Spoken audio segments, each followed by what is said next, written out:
Sungenis, coming to you on the Robert Sungenis Live program, this time for, what is today? March the 9th. Boy, time is going fast. The year is almost over. It will be 2024 pretty soon. Unbelievable. Or 2023. See, okay, so let me get my bearings straight here. So glad you could be with us. As you know, this program is set aside for you to ask your questions, give your comments on any topic whatsoever.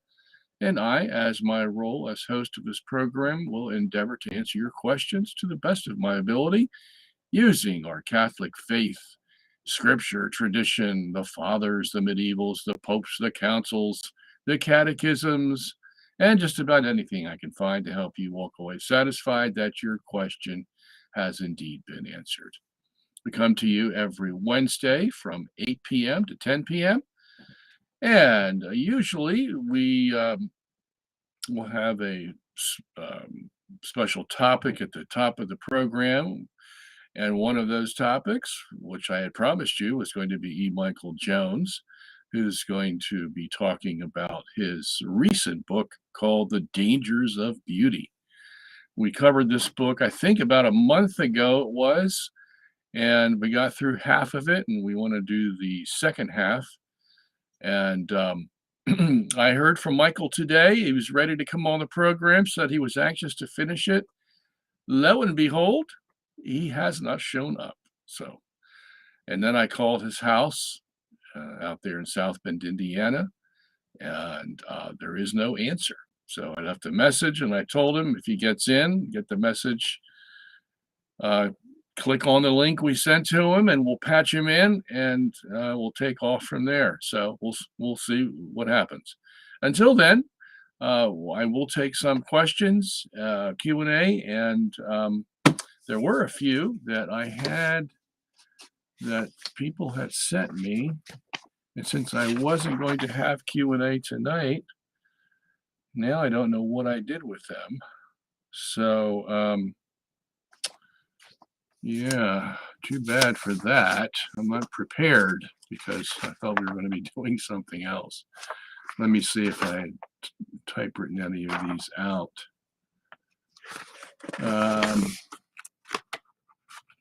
Oh, by the way, here's one of them. And then also I have an advertiser that is going to be regular on our show, and I am supposed to read.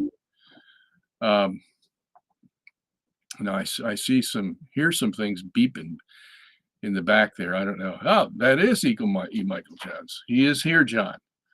So I don't know if I can't hear him. Mike, can you hear me? I can hear you. Yes. Okay. All right. Go. So did you get my message, or did you just I didn't get your message. I sent you a message. I apologize for being late, but my media guy didn't show up. Oh, okay. I thought it might be something simple like that. Okay. So my producer is going to take off from where we left off, I think a month ago. And you can, I already explained to our audience what we're doing. And if they remember from a month ago, you were explaining bits and pieces of your recent book, The Dangers of Beauty. Let me ask you, though, to start off, how are sales going on your book? Good. We're doing well. We've did a book tour to the East Coast, book tour to the West Coast. And yeah, it's doing well. We're selling books. Yeah. And how are you holding up under all the fanfare and the pressure? Well, I'm holding up. Yeah, I'll be able to bear up under this. Okay, all right, good. So the last time we were together, we were just a few pictures shy of the Jewish century in your book. So I just told the producer, let's just start right there, and because there was just a couple of pictures to go. So here we are, Mike. This is your good friend Picasso, and this starts off the fourth chapter of your book, Jewish Modernity. Picasso's attack on Mimesis, Schoenberg's attack on tonality. So you can take the wing and start flying. Okay, so what we left out a large chunk of the book, especially in terms of music. If what happened over the course of the 19th century in terms of the visual arts is that the camera was invented around the middle of the 19th century in France. And now you had a machine that seemed as if it could do mimesis. It seemed that way. And this caused a crisis in the visual arts, because suddenly the artist realized, I'm going through all of this trouble to imitate nature, and here a machine can do it simply by pressing a button. And so what happened was there was a gradual withdrawal from mimesis. There was a crisis in the salon in France in the middle of the 19th century. The participants in the salon had reached a kind of perfection in terms of style that they were created, in terms of the female form, for example. And there was a group of people who felt that it was they weren't imitating nature anymore. They were imitating other works of art. And at that point, you had a group of people who broke away from it, beginning with Manet. In the middle of the century, he had a salon of his own. His work was not allowed in, so he put on an exhibition of his own. And at this point, you started to have more of the artist entering into the artwork, and in particular, we had the sense of how is the artist entering into it? To what extent does the artist contribute to the work of art? It's not simply what the camera did. There was something else involved here. And I think it's true because, in a sense, the only thing that can really imitate nature is the mind. A machine can't imitate nature because it can't make choices. So it started, what you had was the rise of something called Impressionism, which was, what impression does this make on me, the artist? Instead of just painting something that would be abstract, let's say a tree, if instead of just going to the form, the platonic form of what a tree is or what anything is, or a generalized understanding of something like the icon, for example, which is really not based closely on reality.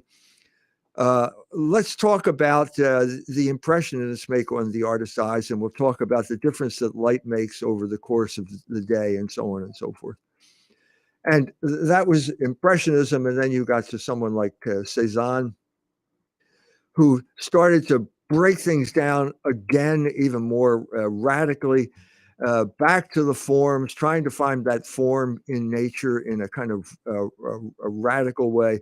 And then you had this painting. He did a painting called The Grand Bathers, a kind of architectural kind of linking of all these figures in some type of coherent whole.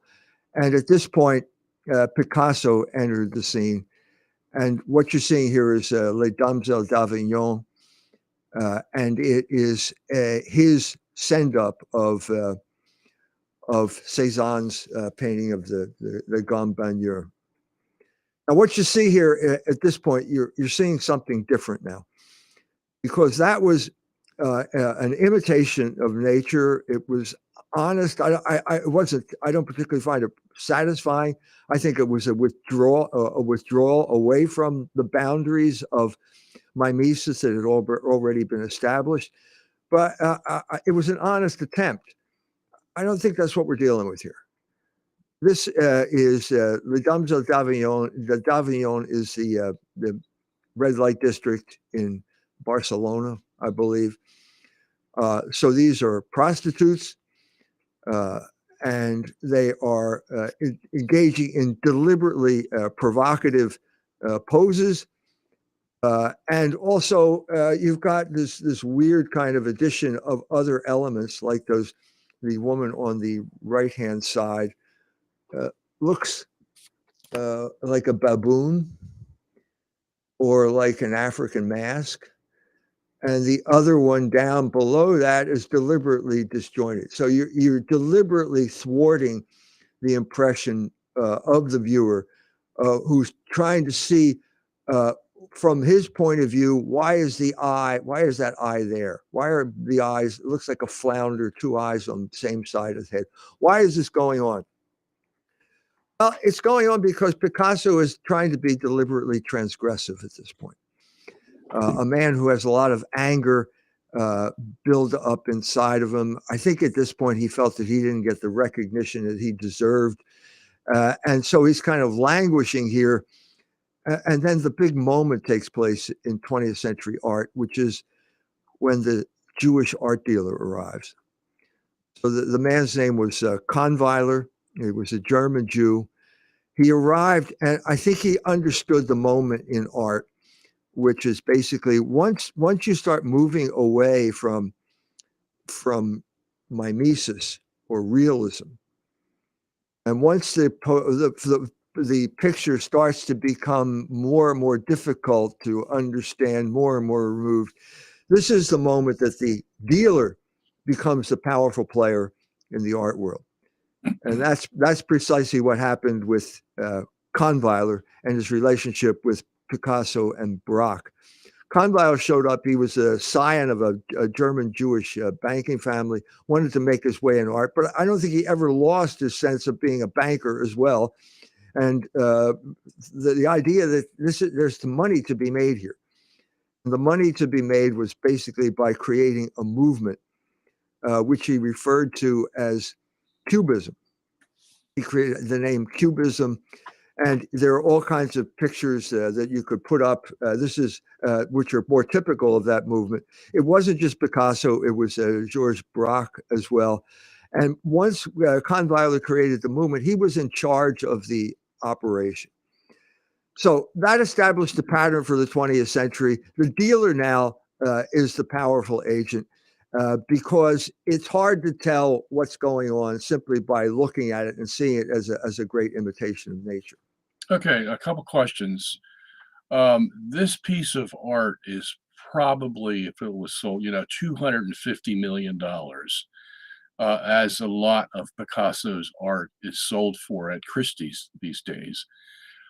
So in light of what you're telling us about Kahnweiler and his promotion of Cubism and everybody else associated with it, are you saying, or can we make the conclusion that without a guy like Kahnweiler in the midst to promote this stuff, that this art form really wouldn't have been popular, really wouldn't have been to sell for, exorbitant fees and would die its own death, so to speak? Or was it an art form that people were ready for at this time? And it doesn't matter whether Kahnweiler was there or not. No, I don't. Picasso later said, "Thank God for Kahnweiler," and I think when he said that, it was an admission that basically he would have been languished in obscurity if Kahnweiler hadn't taken him, created a movement, and then got wealthy people to buy it. So the fact that it's going for $250 million now is a function of the economy, where the economy got like quantitative easing, created huge amounts of money out there. And so a lot of money chasing a limited number of artworks. So that means that the price is going to go up. So we now have absolutely obscene prices, that's a function of the economy, of this ridiculous economy that we have in fiat currency in the United States. But the fact that this guy is well known, I think is a function of the dealer. I think that's exactly the point that we're starting to see now. Now, I think it becomes even more obvious if we move to abstract expressionism, which would be about 40 years down the road from this painting. Right. At that point, you had very powerful players entering into the art world. And at that point, also, you have a complete a complete removal, a step away from any idea of mimesis at all. And I'm talking about, let's say, the famous dripping paintings of Jackson Pollock. Yeah. There was an incident, I think, that made it apparent that Mondrian is much more organized and is recognizable than Jackson Pollock. But the fact of the matter is that the Mondrian painting was hung in this museum, and it was hung upside down for 75 years, and nobody noticed. So that's some indication of what we're talking about. So at this point, you had Jackson Pollock, the dripping paintings. Time called him Jack the Dripper. And why is this famous? Well, it's famous for a very simple reason, because significant players got involved in it. So the first significant player was Nelson Rockefeller. He bought these big paintings up, and he placed them on the walls of Chase Manhattan banks in New York. So here is a significant institution lending credibility to something that people would look at and say, I can't make heads or tails of it. Don't know whether it's hung right side up or upside down. These terms are now meaningless. At that point, another powerful operator got involved, and that was the CIA. And they started promoting abstract expressionism as an example of the freedom that America had in the art world, which was the opposite of the Soviet Union. At this point, the CIA founded a group called the Congress for Cultural Freedom, and I deal with that in the book. And the role that Nicholas Nabokov played in that organization. But with powerful players like this behind it, it became at this point insider trading. So you would go to an art gallery, and you'd sit down, and the guy would pull out something like Mark Rothko or something like that, and you couldn't tell whether it was right side up or upside down. But the dealer would say to you, and this is probably Leo Castelli, who was the guy who got in at the end of abstract expressionism and then became the guy who created pop art, Andy Warhol. Andy Warhol was a creator of Leo Castelli. He had an Italian name, but he was a Jew as well. So you sit down there and you say, well, I can't tell what this is. And the guy will say, well, it doesn't matter, because in 10 years, it'll be worth 50 times what you paid for it now. And at that point, the guy said, well, that sounds like a good deal. So he writes a check, and he's got this thing, and he hangs it on the wall. The head of BlackRock, I forget the guy's name, but I was told he was a big collector of Mark Rothko. Well, the head of BlackRock is interested in making money. And this obviously became a great way to make money. So over the course of the 20th century, what you had was the dealer coming in and just basically orchestrating the whole show. The other example of this would be Albert Barnes, the Philadelphian, the guy who grew up in Fishtown, which is where my ancestors came from, made a killing in the pharmaceutical industry by coming up with a salve that would prevent congenital syphilis, and sent a buyer over to Paris when nobody knew what Impressionism was or who Degas was, and bought them up for a song and put them in his art gallery in Ballackinwood. I went there. You had to have like the secret Masonic handshake to get into that. It wasn't a museum. It was a school, and you had to know somebody to get in there. And I got in there as an undergraduate, and we walked through, and there's just one Degas after another, one, very famous paintings all there, and you get to see the original. It's not my taste, but that's what it was. And so he hated the Philadelphia art world, the art museum crowd, even though Philadelphia was famous for art. That's the only thing Philadelphia is famous for, because it was run by Quakers, and Quakers can't discuss anything because they're all infallible. So they just paint pictures instead. And so the Wyeth family grew up in Philadelphia. 3 generations of the Wyeth family. N.C. Wyeth did those famous illustrations of Last of the Mohicans, Treasure Island, and so on and so forth. This is what the Philadelphia art world was. Barnes decided to put the collection in the hands of a Negro university. I think it's Lincoln University, kind of south of Philadelphia. And the Barnes Institution was there, and it was run by Miss DeMazia, and then she died. And then suddenly the president of the university realized that he was sitting on about $4 billion worth of artwork. And at that point, his temptation got the better of it, and he started borrowing money based on this type of thing. And that's a bad idea. Eventually, it ended up with what has been called the greatest art heist in human history, when basically the city of Philadelphia came in and stole all that, dragged it out of where Barnes wanted it, and set it up in their own type of operation down on the art near the art museum along the Parkway in Philadelphia. Yeah. I think there's something to be said, going back to Jackson Pollock, that artwork of this type is also not just to make money per se, although it does make money, lots of money, that he is expressing a view of life that at the turn of the century, with the evolutionary theory and all kinds of science issues coming up, and they were discovering the cosmos, how big it was, and blah, blah, blah. We lived, according to them, in a time and chance universe. This was not the universe of the Middle Ages, where everything was worked by clockwork by a chief designer, and we were the center of the universe, and everything was going well. We were now in Pascal's horror. And so you live in this time and chance universe, and you have to express that. And one way to express it is Jackson Pollock's dripping, because you have a can swinging back and forth with paint inside of it, and it drips wherever it drips.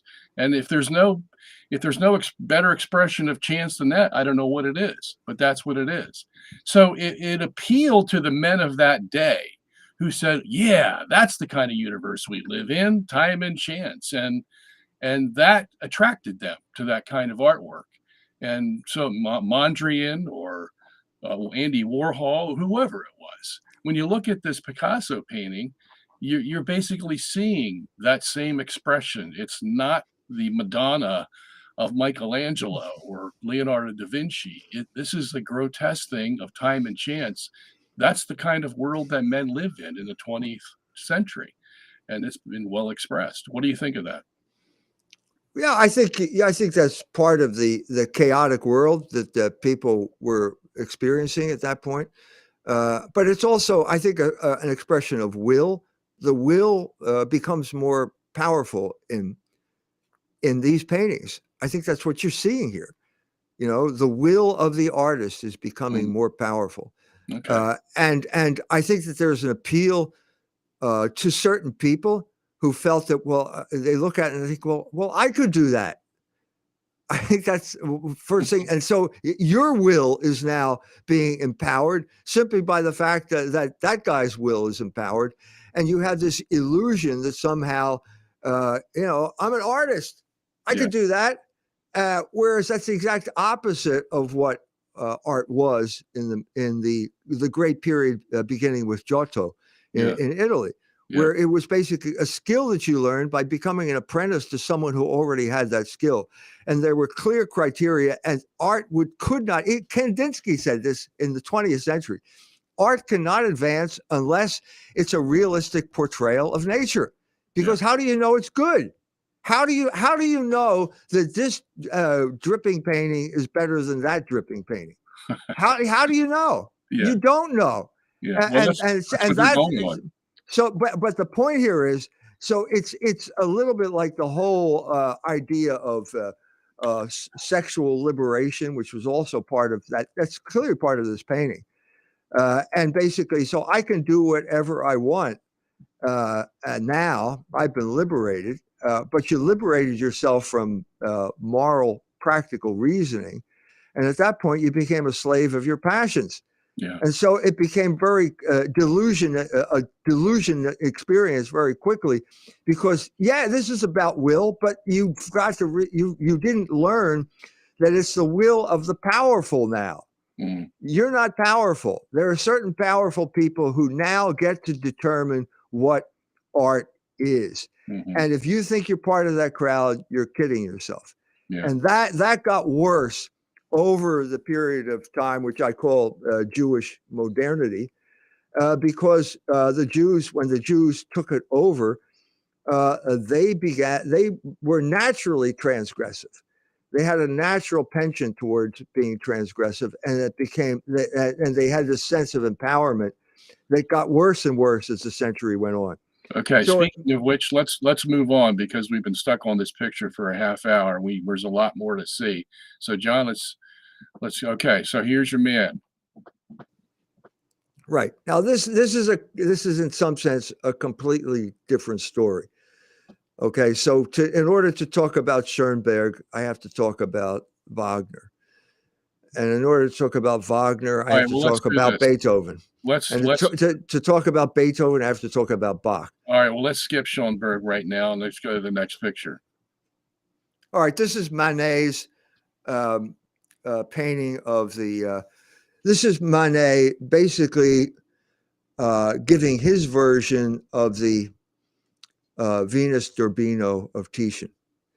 If you've seen, did we cover this the last time? I think I usually cover this in my talk because Titian is a very important. Well, we covered about half a dozen of Titian's works. Right, so, and I told you about all the psychological drama that goes into Titian's. Whether we remember it or not is another story, but you did tell us, yes. So this is clearly he's working out of that mold. That's the tradition that Manet is working out of. This is a replay of the Venus d'Urbino, but you have certain changes here that are making this more transgressive than the Venus d'Urbino was. You've got, for example, the whole point of the Venus d'Urbino was the expression that he captured on her face. The question of what's it going to be? Is it going to be lust or is it going to be love? That was the crucial issue at the time of Titian was doing the painting. He was caught up in the middle of it. You know, I got these patrons who want me to do pornography. I'm being pushed in that direction. My best friend Aretino is a pornographer. Everything's heading in that direction. How am I going to resist this? How am I going to deal with this? And that painting of the Venus and the musician where the guy's got his hand on the keyboard, but looking at the Venus's crotch, that's an example of that. Mm-hmm. Well, we're farther down the road here now. And I think that this is Manet talking about precisely what we were just talking about, namely the relationship between art and money, mm-hmm. because this lady is a prostitute. And so the drama here is that the maid there is bringing flowers from one of her customers, and she is looking at us in a kind of, that's not the same face as the Venus d'Urbino. This lady is she's been hardened by her life as a prostitute, and it's a business transaction. And so the foil to her face is her hand, and her hand is kind of harsh and it's kind of grasping. And I think this is his comment on the art world at that time. Mm. In other words, money is taking over. It's a money operation. Beauty is taking a distant second to money. And that's why we have a prostitute here. Hmm. Very interesting. All right, next picture, John. Now, again, we're just following the sequence of pictures in your book, Mike. So if it seems a little mixed up to you, that's, Yeah, now, wait a minute. I think this is hung upside down. No, I'm kidding. I'm kidding. We don't know. How can we know? How can we know? This is Mark Rothko. This is the guy that the head of BlackRock bought as an investment. It's an investment. It's not. Who am I to say it's not art? Who is this guy? Mark Rothko. If you had Mark Rothko paintings, you'd be a rich man right now. But I'm telling you, I don't see. Mimesis art is imitation of nature. That is what Aristotle said. That's all it's ever going to be. And in my humble opinion, I have to say, I don't see any imitation of nature going on here. I see manipulation of financial markets, and that's all I see here. I remember when I used to read Time magazine when I was a teenager, and I used to go right to the art section. Don't ask me why, but that's just what I was doing at that time. And there was a picture like this. It might have been Rothko's, I don't know. but it was orange on the top and I think red in the middle and purple on the bottom. You know, I could have my colors mixed up. And the painting was called Orange, Red, and Purple. And the price tag was in Time magazine because somebody had bought it. And this was back in the late 60s. It cost $30,000. And the painting was called Orange, Red, and Purple. I don't know if you know about that painting or not, and I may have my colors mixed up, but that's the price these things were going. Back in the 60s, they were selling for that much. That was a lot of money in the 60s. Yeah. That was a lot of money, and this was before quantitative easing flooded the money economy with money. The Wall Street crowd in Manhattan had their front hooves in the trough. They're the first guys to get the slop, start feeding off it. And so they had all this money that had to be sopped up one way or the other, and so it went into the art market or the real estate market. And the architectural equivalent of quantitative easing is the skinny tower. I don't know whether you've seen these buildings in Manhattan lately. What year did that quantitative easing come? It was 2008 was one of them. I mean, the government will always bail out Wall Street when Wall Street's bets go bad. So 2008 was the first example, and it's been happening ever since. How about when they took us off the gold standard in 71? That didn't okay. There was an immediate effect of inflation because of the Vietnam War. The government had gotten involved in the Vietnam War, so it couldn't really honor its commitment in gold. France was completely antagonized at this point because the CIA had tried to assassinate Charles de Gaulle, and de Gaulle found out about it. And instead, they orchestrated the revolution of '68. That was a Jewish operation as well. And so de Gaulle is now threatening to demand payment in gold, which the government simply could not make anymore. And so they got off the gold standard. That led to the oil crisis. That led to money flooding into places like Saudi Arabia, which I was in Germany in '73. Ended up in Berlin at a pizzeria on the Kudamm, and I meet a Saudi prince who was there because he had ordered 10 Mercedes-Benz automobiles, and he wanted to know why they weren't being delivered. So that money slopped into Saudi Arabia, and they decided they liked cars, and so they went to Germany, went on a buying spree for that. But some of this, when you have this excess cash, a lot of it will go into art because art will be limited, and the Jews are in control of the who is and who isn't part of the scene, and so it's like a safe investment. Yep. That's what this is. All right, next picture.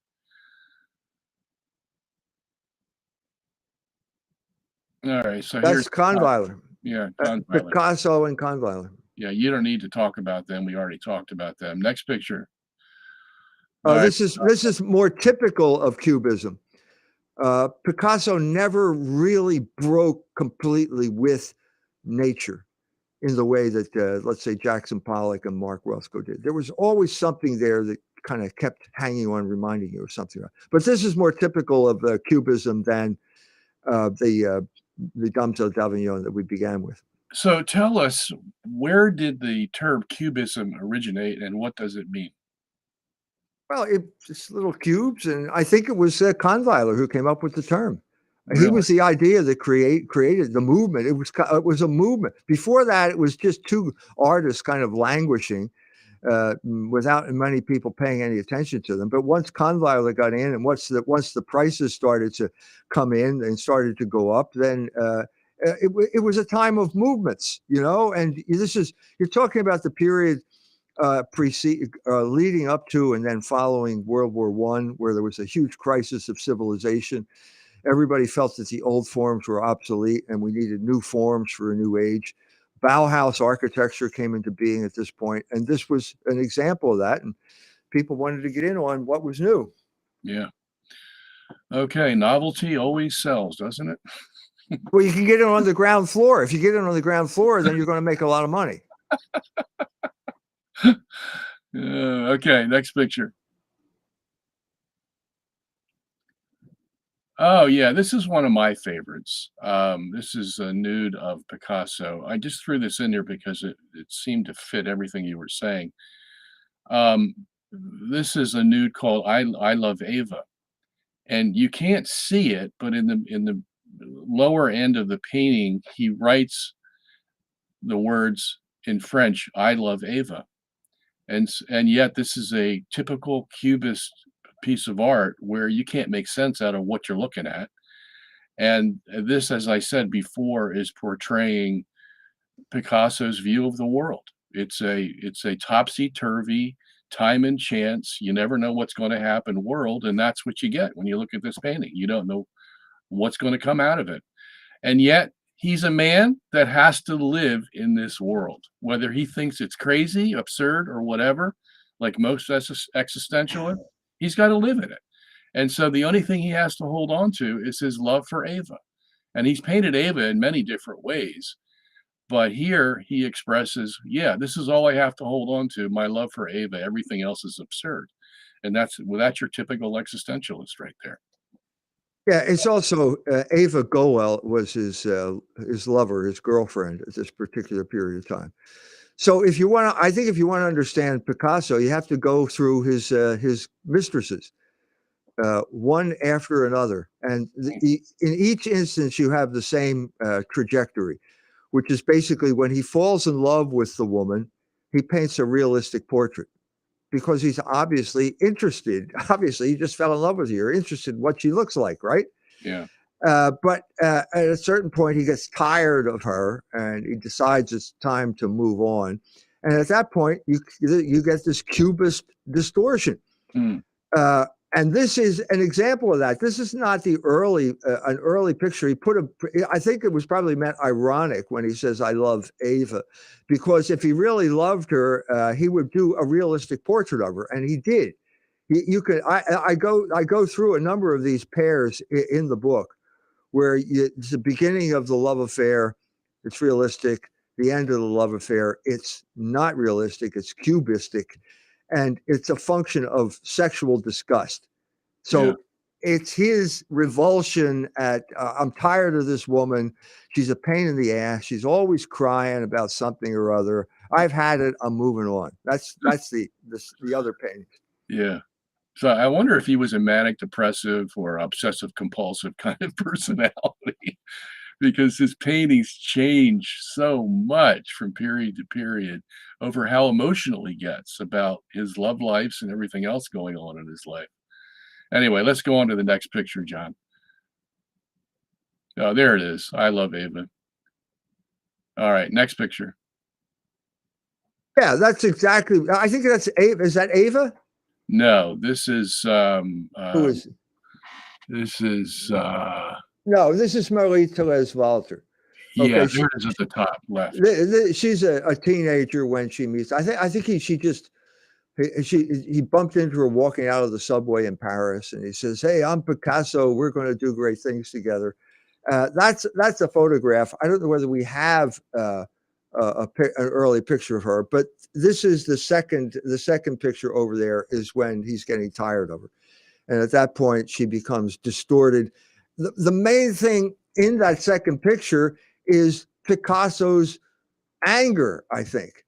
His sexual disgust, his anger at himself, his anger at the world. And it finds expression in a distortion, a deliberate distortion. Look, Picasso knew how to paint a painting. He knew that this lady wasn't a flounder and that she didn't have two eyes on the same side of her head. He knew all this type of stuff, and he deliberately transgressed what he knew to express something deep inside of him, and that's basically disgust, loathing. It's loathing. Now, whether it's self-loathing or loathing of his girlfriend, or which would probably be self-loathing projected onto his girlfriend, that's what it is. That's what you're talking about here. Yeah, and that would sell for $10 million easy. The numbers are astronomical right now because of simply the amount of money that's floating around in the pockets of these Wall Street robber barons. Did you have a hard time finding the actual photograph of Marie Therese there, or did you just happen to come across that on the internet? No, it's on the internet. When I first did this, I went through the Zervos catalog, which is basically the catalog of all of Picasso's works in chronological order. And at that point, this just jumps off the page at you. Okay. You know, up there's the new girlfriend. There she is. Boy, she's kind of cute. Up, getting tired of her. Up, it's over now. Here's the new girlfriend. Yeah. That's the trajectory of the Zervos catalog. Okay. Next picture, John. Oh, there's our famous Jackson Pollock. Yeah. All right. So we already talked about him. We can move on. Dripping away there. Yeah. Yeah. All right. I picked this out because of John Cage. Give us some background. Okay, now we're back in music. John Cage. Okay. Let's go back here. World War II happened. Okay, World War II. I was in Weimar, a world culture city. Looking at, there's a picture of Goethe and Schiller. And then you're walking around beautiful German town. Oh, wait a minute, there's a hole in the ground there. What's that? Why? And the guide tells you, he apologizes, that's Bach's house. Wait a minute. Why? It was the only place in Weimar that got bombed during World War II. Why did they do that? Well, because Bach was very important for German consciousness, and German consciousness, the German musical tradition, had to be eradicated from the German people. Okay, so fast forward to 1973, and I meet a young man. I'm a young man. I meet another young man, and we get together, and we were in a band together, and we're playing covers. They were doing covers of the Allman Brothers, and I'm doing songs that I remember from my youth, and it's great. It is what it is. And then, but he's got real musical talent. So he goes to the Robert Schumann Institute and studies composition. And at the Robert Schumann Institute, the first thing they introduce him to is 12-tone music. Mm-hmm. Well, wait a minute. This is what we didn't cover with Schoenberg. We should have covered this with Schoenberg before. But anyway, what is 12-tone music is a completely unmusical ideology where you basically go through 12 tones in a row and then you have to start all over again with a new row. And I told, but the one thing that he did not learn about, and the one composer whose name was never mentioned at the Robert Schumann Institute, was Bach. Heiner has musical talent. There's no question about that. He discovered Bach on his own, and he would put on cantatas. He could do all that type of stuff because it was beautiful music. Now, I'm saying to understand these two guys here, especially John Cage, who was in the background there, you have to understand psychological warfare, because the Germans were subjected to ruthless psychological warfare after World War II. One of the most famous victims of this psychological warfare was Joseph Ratzinger, who imposed it on the church. But that's a whole other story, and we don't have time to get into that. Who was doing the psychological warfare, Mike? Who was orchestrating it? Who was orchestrating it? The United States government. Okay, that's what I thought. Yeah, I mean, basically, if you want, I'm dealing with this right now. After there's this big discussion as the war is winding down, what are we going to do with the German people? And the people who kind of elbowed their way to the head of the discussion were the Jews. In particular, one Jew by the name of Henry Morgenthau, who was the Treasury Secretary for Franklin Delano Roosevelt and had some type of uncanny power over Roosevelt. And he wanted to exterminate the Jews. His idea was to deindustrialize Germany and basically starve them to death. 20 million Germans will die, but that's okay because they're bad people, according to the Jews. Oh, wait a minute. You said exterminate the Jews. You meant exterminate the Germans. I meant exterminate the Germans. Thank you for correcting that slip of mine. Everyone's so used to hearing the other thing, it just kind of slips into your mind. This was stopped, okay, by heroic figures like Herbert Hoover, who said this is not Christian. We don't want to base our foreign policy on Semitic vengeance. These are the words that were being used at the time. So a new plan comes in. It's called the Marshall Plan, and it seems benign because they're lending money, but it was social engineering of a much pernicious, more pernicious variety, because nobody knew what was going on. And basically, they took over the educational system. They took over musical training, which is what I tried to explain to you with my friend Heiner. And so they started these summer programs in Donau-Eschingen, which is on the Danube. And the Südwestrundfunk started broadcasting atonal and 12-tonal music. And so you could get a scholarship. And one of the people who showed up at the Donau-Eschingen summer courses was John Cage, that man in the background. And he had no talent whatsoever, but you didn't need talent at this point. And so probably his most famous work is that piano piece where he sits at a piano and does nothing for 4 minutes. So it's silence for 4 minutes. This type of outrageous stunts, publicity stunts. Yeah. This is the type. So what you're seeing, again, as I said before, is the long arm of the CIA now promoting psychological warfare against the German people by destroying their music at summer camps in Donau-Eschingen. And this was one of the guys who was basically there to mock the German tradition of music and did a good job of it. Wow. Now the other guy in the picture is Merce Cunningham. He was a choreographer and dancer. He danced with Martha Graham. If you do the Google search, you go to the YouTube video of Martha Graham before performing Appalachian Spring. You see Merce Cunningham in the background doing pretty much nothing, because Martha Graham is the center of the universe, and it's all this female emoting about me and my womb and all this other type of stuff. It's like feminism to music. And Merce Cunningham was the opposite. He was a homosexual, didn't want to stand in there. He had the homosexual view of the world, which is basically that sex is something that is sterile, isolated acts of completely individual actions that lead nowhere.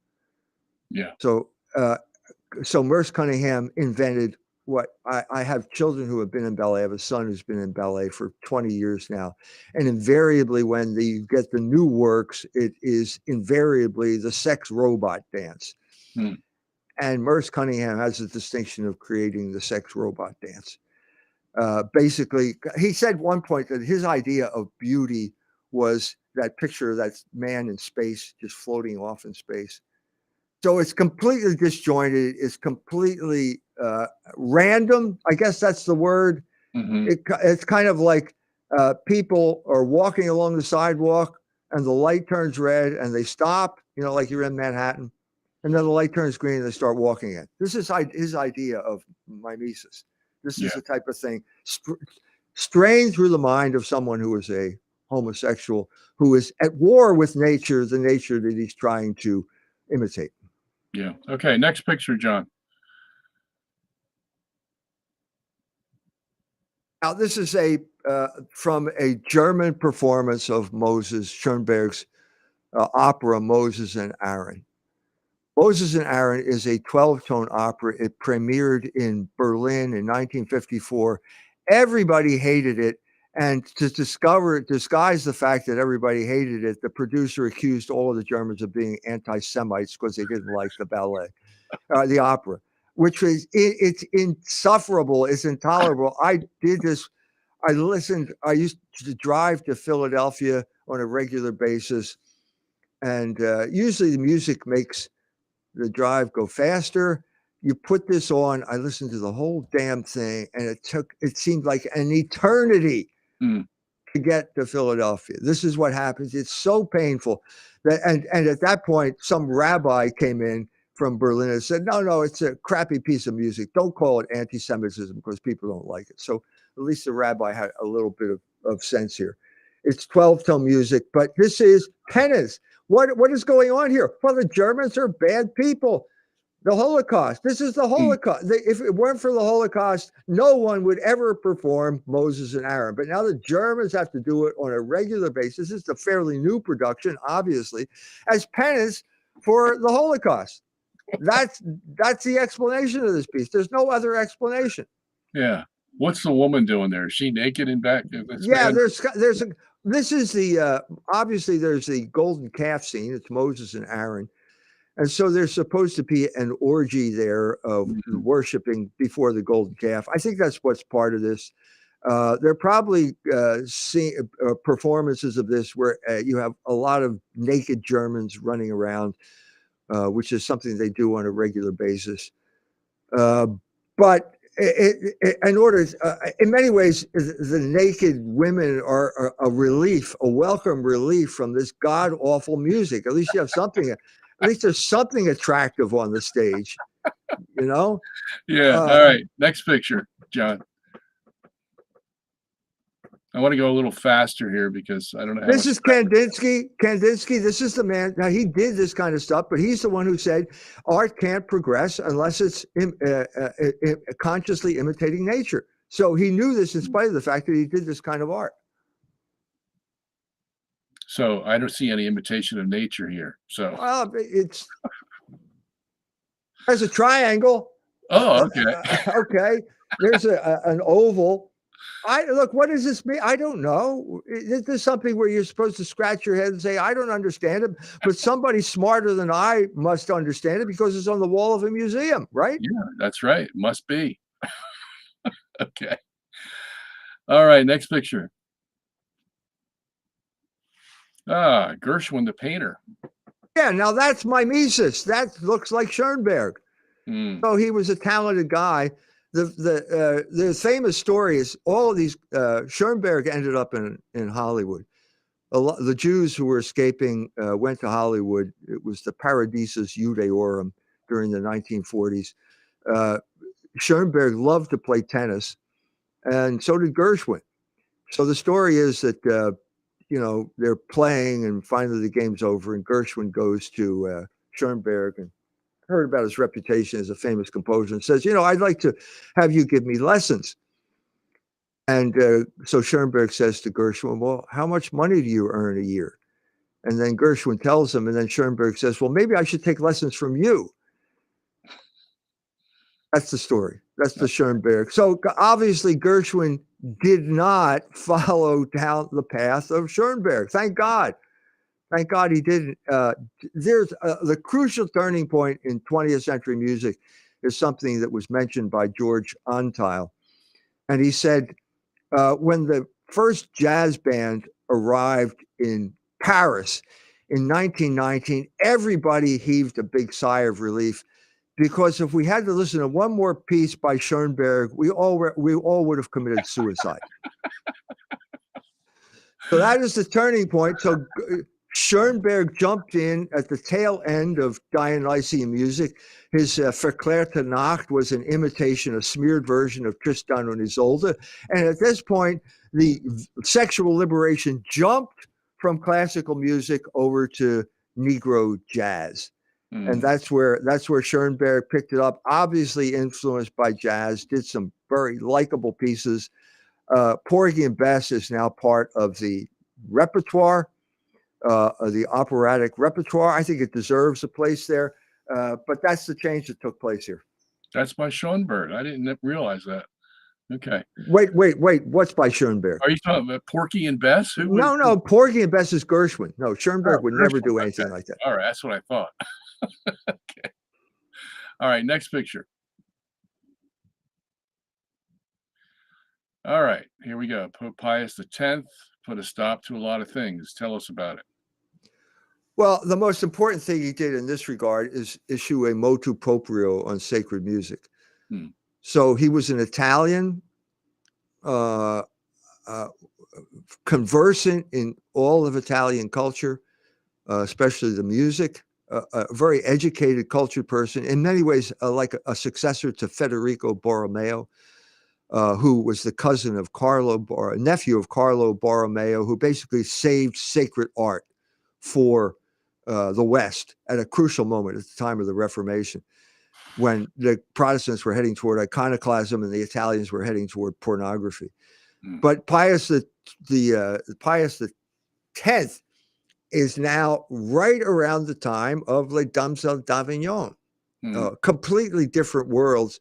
But I think that he can see that there's turmoil in the art world. This is a precursor to a larger type of cultural turmoil over the horizon. And he feels he's got to say something about music. And he comes up with a really good description of sacred music, and which acts as a bulwark against modernity by stating the principle. So this is his modernist oath. His attack on modernism, I think, came out the same year that Picasso's Dames d'Avignon came out, which is also the same year that Thomas Mann's Death in Venice came out. This is the church responding in some type of paternal way as the conserver of European culture by stating the principles of sacred music.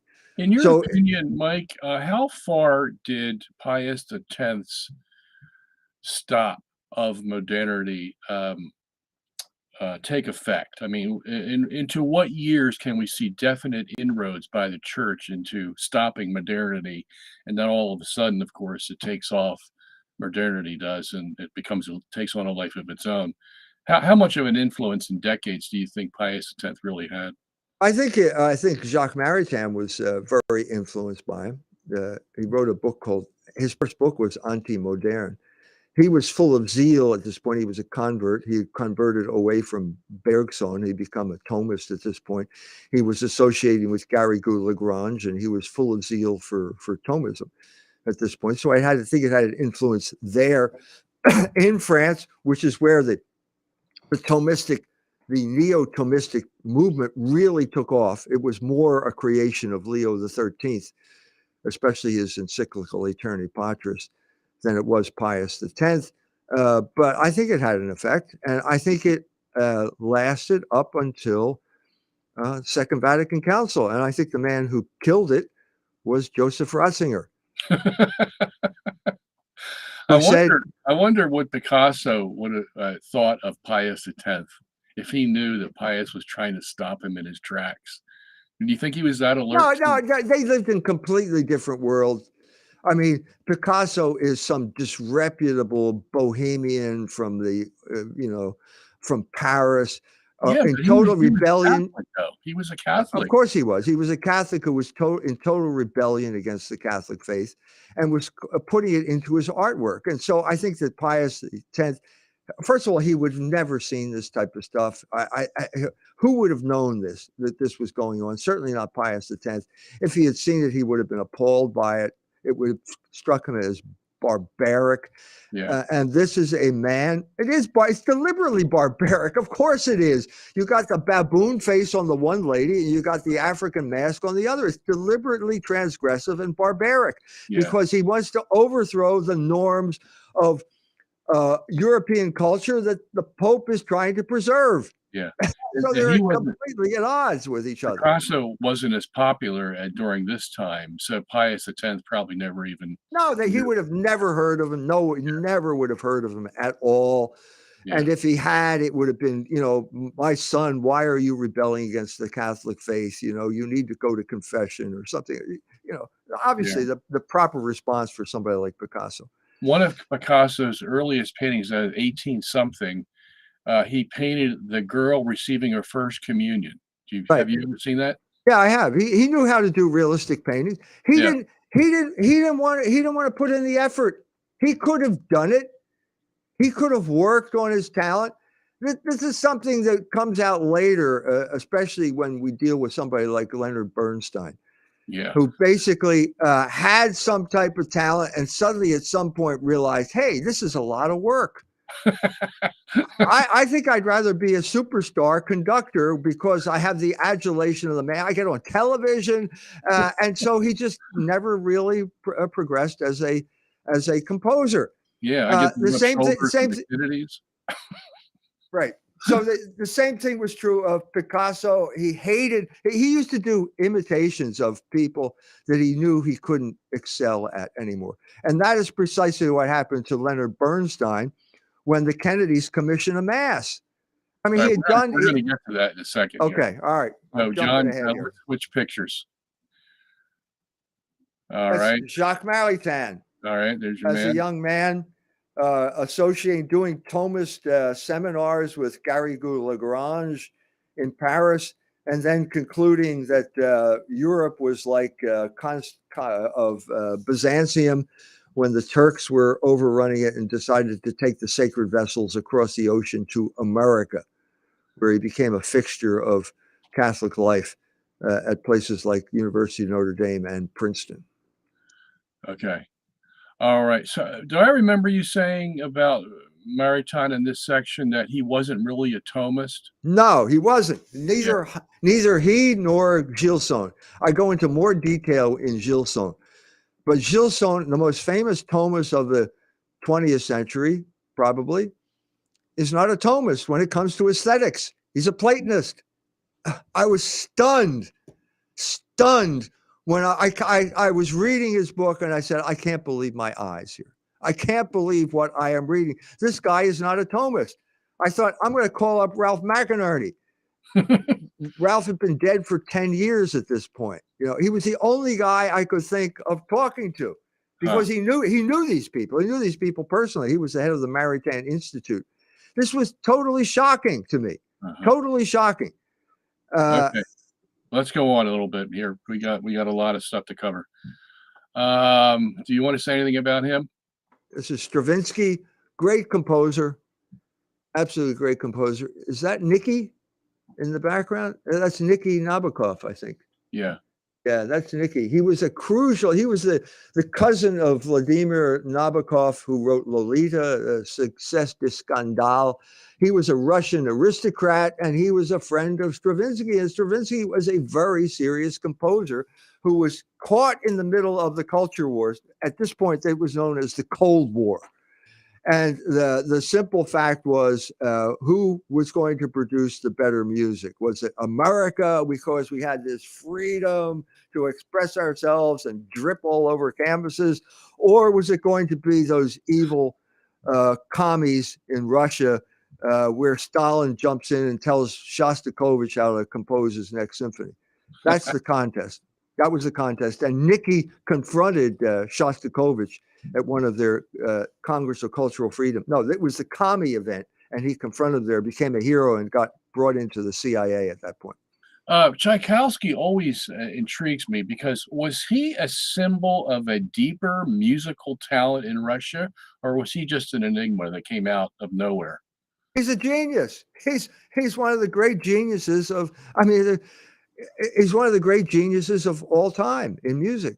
And he's also a complete expression of the depth of the Russian soul, where you are not afraid of your emotions. You can just throw your emotions right out there. They were organized. He was a master of mimesis.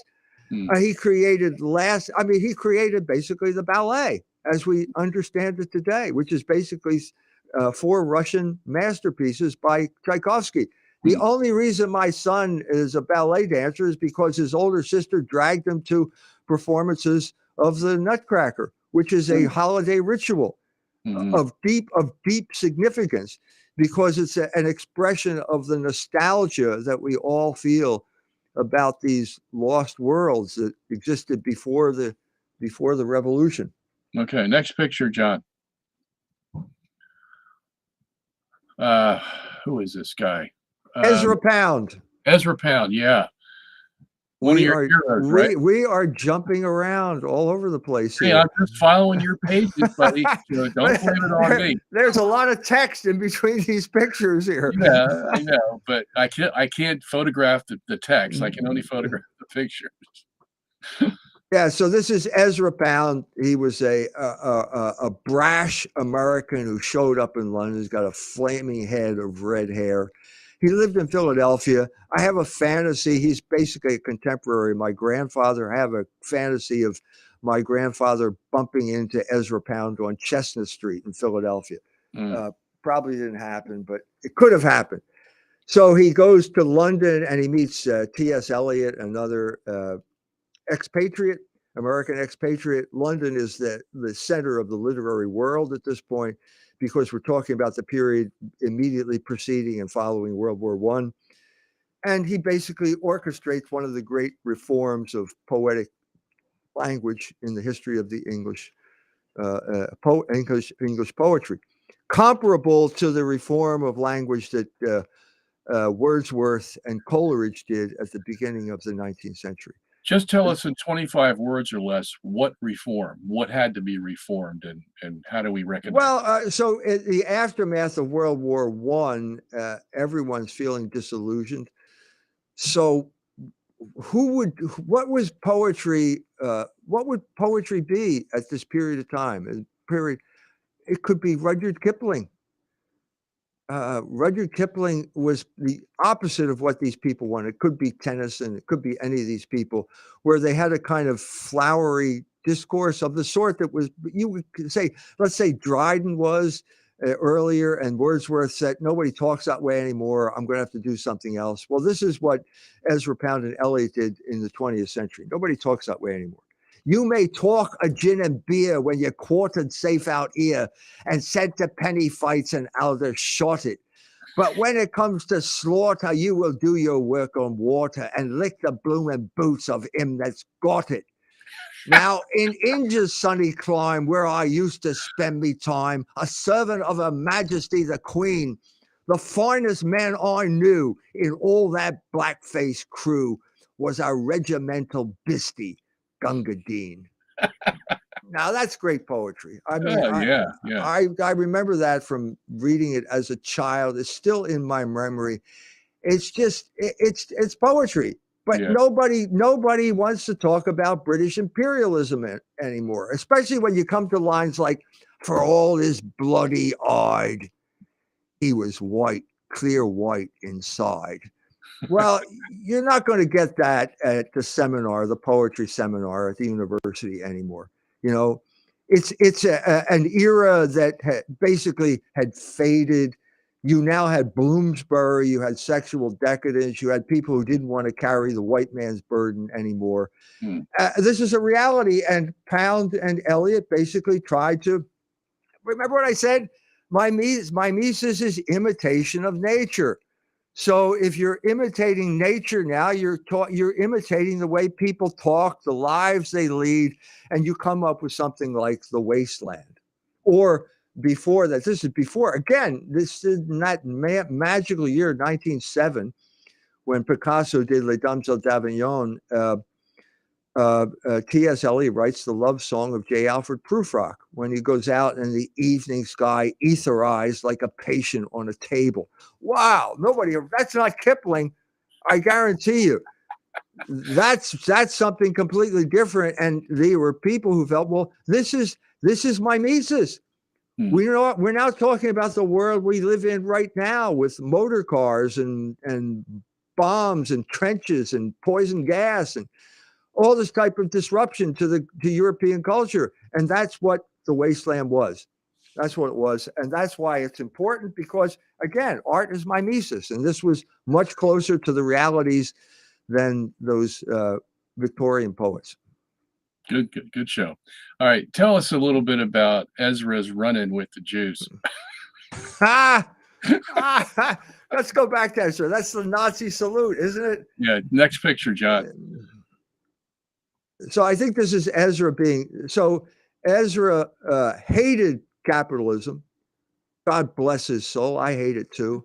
Another Philadelphia boy who hates capitalism. And so he decided to he loved Italian culture. I love Italian culture. So he went to Italy and he got swept up with Mussolini. And he thought Mussolini was a great man. And this was the era of Quadragesimo Anno. This is the aftermath of the stock market crash of 1929, when everybody's disillusioned with capitalism, and you have Aminatore Fanfani writing his critique of capitalism, and now Mussolini's going to put his money where his mouth is, and we have corporatism, and Pound liked it, and then he made the mistake of starting doing propaganda broadcasts during World War II, and that he ran afoul of the government. So when the Allies came and they caught him in Rapallo, they took him up and put him in a cage. And left him in a cage for a while. They ended up bringing him back to America, and they put him in a mental hospital because anybody who could do something like that was absolutely crazy. Now, wasn't it St. Elizabeth's they put him in? That's right. That's exactly what it was. And he was there, and people would come. He had followers who understood his genius and would come and talk to him, and eventually he got released. And at this point, so this is where I enter on the scene, okay? This is the high water mark of literary criticism in the 20th century. It is inspired by people like T.S. Eliot, who wrote his own literary criticism, a good critique of the metaphysical poets and stuff like that. And it's serious. It's serious business. And I understood it, and I decided I'm going to study English at the university. And I get there just at this moment where there is a big civil war, the beginning of the culture wars. And I had a front row seat, and it was basically over Ezra Pound. And guess who didn't like Ezra Pound? Now take a wild guess. That English professor, what's his name? Stanley Fish.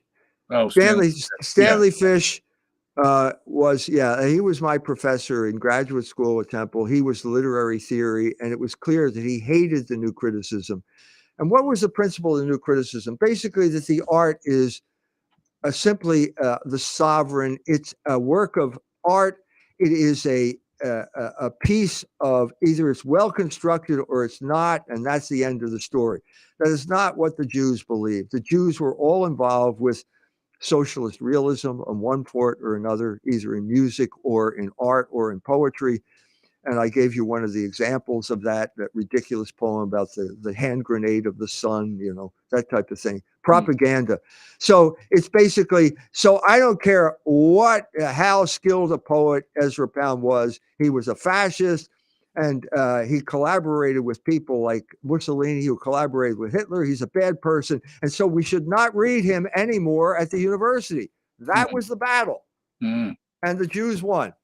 And the result was the mess that we have now, where it's basically you have these inferior writers being promoted simply because they are the color of their skin, or the fact that they have a uterus, or because they're homosexuals, because that's the most important thing. And poetry as a skill just goes down the drain. Exactly analogous to the abandonment of mimesis that took place in the visual arts a generation earlier. Do you think, Mike, in your study of literature, that poetry is like art, where the artist has to go to Italy to be a good artist? He has to learn how to be a good artist. Is poetry like that, where you can learn how to be a good poet, or is this just innate? No. There's a famous saying, poeta nascitur. Poets are born. This is the paradox. There's people who come into this world who can just kind of rhyme. They just have that sense of language.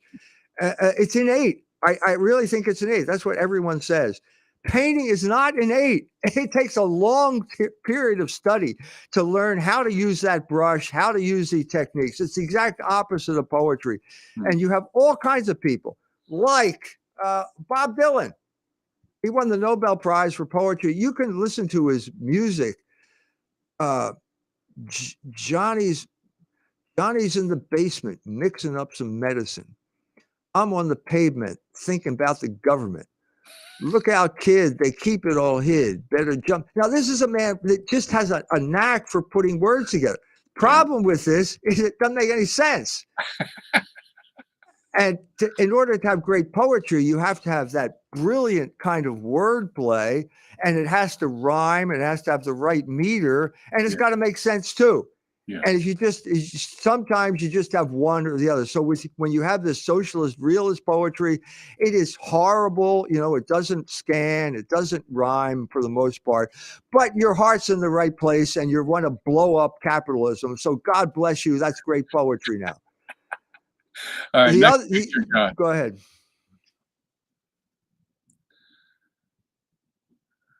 Let's skip this one. It's just another Polak piece of crap. All right, here's your man, Leonard Bernstein. There's Leonard Bernstein. Okay, so now we're in post World War II New York, and New York is now the center of the universe because America won the war, and it's the center of the artistic universe and the center of the musical universe. Okay, but there are certain rules now. If to be performed, to get your piece performed in New York City, you have to be a Jew, a commie, and a queer. Now, the best chance you have is if you're all three. And then you'll be someone like Mark Blitzstein. Now, you hum a few tunes from Mark Blitzstein, will you? No, you can't. Nobody knows who Mark Blitzstein is. But he was a Jew, he was a commie, and he was a queer. And he died doing what he loved when he tried to pick up some sailor in the Caribbean, and the guy killed him, beat him to death. So this is the type of stuff that was going on, and this is the world that Bernstein entered. Now, when he started off, there were no Jewish conductors. I think there was one. And so you had to become a kind of European, and he did his apprenticeship there. But by the time he became conductor of the New York Philharmonic, the Jews had taken over the world. Now, this is a different generation of Jews than, say, Rick Rubin, who created hip hop. Okay, this is a guy who definitely had musical talent. He was a great teacher. He could really give great lectures on art, and he did this children's concerts explaining music. He was good at that, you know. But as he struggled against the homosexuality. He married this Hispanic actress. He had children by her, but there was always this kind of tug. And when the 60s finally arrived, everyone had a license to act out their perverted sexual desires, and he did. And he basically succumbed and never recovered. And he never divorced recovered. her too, right? He divorced. Yeah, her. they ended up being divorced. He moved in with his boyfriend, and that lasted for a little while. But before he did that, he did West Side Story, which is his great achievement. It's okay. It is like, that's New York. That was New York in the 1950s. It is what it is. It's not Bach's Mass. It's not the Ninth Symphony by Beethoven, because that's not the culture that we have here. You know, it's like taking Gershwin, you know, let's take him a little bit farther. It's jazz. You're influenced by jazz. It's kind of this mixture of jazz and classical motifs. It's original. It is what it is. It came together. Everything came together. He did the choreography was Jerome Robbins. His real name was Rabinowitz. Stephen Sondheim did the lyrics. They're brilliant lyrics, absolutely brilliant. I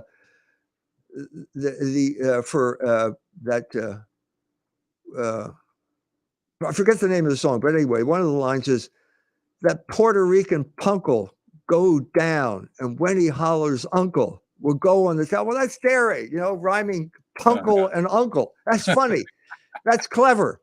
And he's a kind of brilliant kind of lyricist who eventually went on to write music of his own, some of which is very good, like the Send in the Clowns, a very good song. Yeah. But anyway, it all came together. It is what it is. That's the great achievement of the 1950s Jewish art world. And it's not much. I mean, it is what it is. All right. There's a more of a story to Leonard. So let's move on. Next picture. Okay. So he becomes, this is Lenny and Aron Copland. Yeah. Lenny copied Aron Copland shamelessly. If you listen to Candide, it's Salon Mexico, just lifting it shamelessly, lifted Shostakovich. He just was too lazy and too narcissistic to come up with his own music. Well, you mentioned Aron Cohen. Three other songs. Aron Copland. West Side Story that he plagiarized. Right. Yeah. But let's not be picky about it. It's a good musical. Let's go on. Everybody picks up something from someone else. So, but it is what it is. Okay. Okay. Next picture. Okay. Now this is where it starts to go bad. Okay, there's Lenny. Lenny is an absolute superstar, and he can hang out with Jackie O at this point, the former wife of John F. Kennedy. John F. Kennedy. So he's at the top of the world. Unfortunately, he's now succumbed to his homosexual behavior. The glow from West Side Story is fading rapidly. And so what do this stupid Kennedy family, I don't want to denigrate the Kennedy family, but they don't know what they're doing. And they come to Lenny and say, we'd like you to do a mass. Well, wait a minute. Why are you asking a Jew to compose for a mass? Now, okay, let's go back up here. What about Bach? He was a Protestant. Well, he wrote a brilliant mass, but that's Bach, and Protestants are different than Jews. Okay, so Lenny accepts it, and then suddenly he's faced with this moment of dread. Now, this is me speculating, okay, but I think this is what happened. He woke up one morning and he said, "Oh shit! Why did I say yes? What did I get myself into? Do you mean a mass like the one that Bach wrote, or the one that Beethoven wrote, or the one that Mozart wrote, or the one that Vivaldi? What did I get myself into here? I have to go toe to toe now with the greatest geniuses in musical history. I can't do that." And so what did he do? What was the default setting? What did he do basically to distract everyone from the fact that he did not have the talent to write a mass? He engaged in blasphemy. And that's precisely what Bernstein's mass is. And you can go read the book. I don't want to go into the details here, but that's what it is. And that's what he did. And suddenly everybody shows up. It's the Lincoln Center. It's the premiere. And suddenly everybody's thinking, am I seeing what I think I'm seeing here? And they're afraid to say anything because this is the Kennedy family. It's Leonard Bernstein, and it's blasphemy. And that's it. That was his legacy. That's what he reverted. The inner Jew asserted itself, and the inner Jew invariably gravitates toward pornography and blasphemy. And so that's where he ended up. Yeah. Next picture, John. I think it might be about Bernstein. I'm not sure. No. Okay. So we're done with Bernstein. All right. So who do we have here? Gauguin. Gauguin. Self-portrait. Yeah. You want to say anything about him? No, don't want to say anything about. I mean, it's a little bit of mimesis. Here we're talking. Let's go ahead to Philip Roth. We've already gone there. Now this is. Remember, I told you about the takeover. The Jewish takeover of literary criticism. It was preceded by the Jewish takeover of literature. And this is the man who did it. This is Philip Roth. He's on top of the world because he just wrote a book called Portnoy's Complaint, which is a book about masturbation, about a Jew involved in masturbation. Again, completely Jewish because it is completely transgressive. The Jews are really good at transgressing. They don't sit and learn. It's actually, let me take that back here. Roth, as a young man, basically was involved in that same literary criticism that attracted me. He was a literary man. He went to Bucknell, didn't know that you don't put lemon and cream in tea when they offer it to you. He was that kind of guy. Had to learn all that type of stuff, became a kind of WASP writer, and then he finally decided he didn't want to be a WASP anymore, and he became the Jew when he wrote Portnoy's Complaint, and that was a success de scandale that opened the 1969 is when it came out, and it basically opened the door to the takeover, the Jewish takeover of our culture, which found its culmination when I was in graduate school with the Jewish takeover of literary criticism and the expulsion of Ezra Pound from the pantheon of poetry. Isn't it true that each of these guys had to make that decision if they were going to cross the line into pornography, whether it's pictures or writing or whatever it is, as opposed to staying on the civil society of life? But once they made that jump, they went whole hog and they made a lot of money, basically. Yeah, that's why they did it. Yeah. This is a Jewish Jewish virtue, being transgressive. They feel good about themselves. They only feel good about themselves when they're transgressing some type of boundary and dumbfounding the goyim by their audacity, or what they would call chutzpah. Yeah, chutzpah. Chutzpah. Yeah, and you have to make yourself stick out. You have to be, something that everybody wants to look at, and that ain't going to happen if you're like everybody else. Well, you reach diminishing returns after a while. I mean, what are you going to do? How many boundaries are left to transgress? What's it going to be now? Yeah, I think that's where we are right now. All right, next picture. All right, John Updike. Yep. He got caught he was the great novelist. Obviously, WASP, we're talking about WASP culture, and he realized he used to joke with John Cheever, saying that we're the only two non-Jewish writers left. The Jewish takeover of fiction, it was complete at that point. And the man who capitulated totally to this was William Styron, who started off as a Southern novelist, as the heir of William Faulkner, and ended up being a Jewish novelist when he wrote Sophie's Choice, which is a last thing he wrote, and a real piece of Holocaust propaganda. Yeah. Okay, next picture.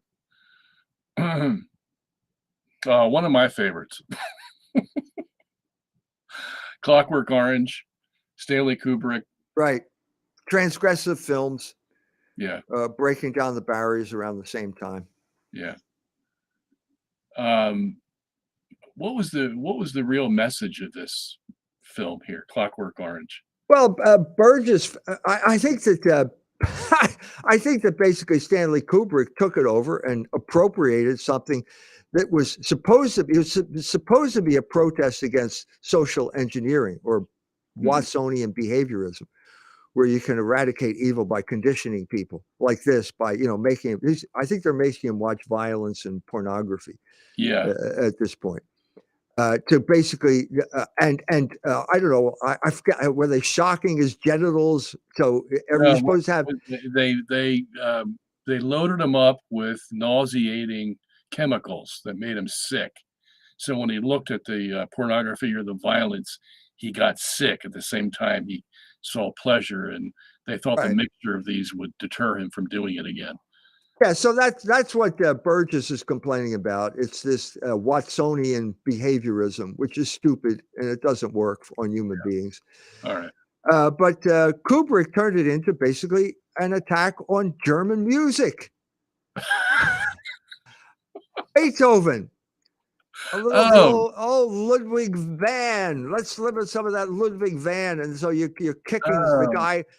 They're playing a beautiful piece of Beethoven's music, and you're kicking the guy in his crotch or something like that. This is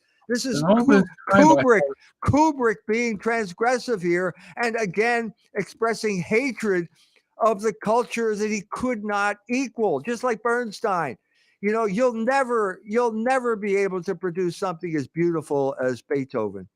And so instead of trying and failing, let's just ridicule him and do blasphemy and transgressive films instead. Turning Beethoven into a Nazi. Is the Pope Italian? Okay. Sometimes you just don't know, Mike. And here, all this time, I thought it was a tribute to Beethoven. My gosh. Yeah, I was on the wrong track there. Okay. Watch it again. Next picture. So we're at 62 of 78. So we're doing good, but we're going to have to go fast here. So this is photography. Photography is a Jewish creation. So this is it's art because the Jew did it. This is ridiculous. He walks around taking pictures of people on the sidewalk, and because he's got a camera, so the Jew is good at pressing a button, and then they call it art. Because the Jew said it, and because another Jew hung it in some type of gallery or museum. Yeah. This is the antithesis of mimesis. This is not mimesis. So mimesis is not photography at all, or can you have good photography that's mimesis? All right, if you look at the latest issue of Culture Wars magazine, there is a photo on the cover that comes very close to being art for reasons I go into elsewhere. But basically, this is, I'm standing with my wife at one of the most beautiful houses in California, a green and green bungalow. The sun is going down. The Pacific Ocean is in the background. There's a tree. So you've got God's nature, which is God as an artist, or there's Logos there. You've got a man who clearly tried to imitate that nature by building a house that fit in perfectly with the environment.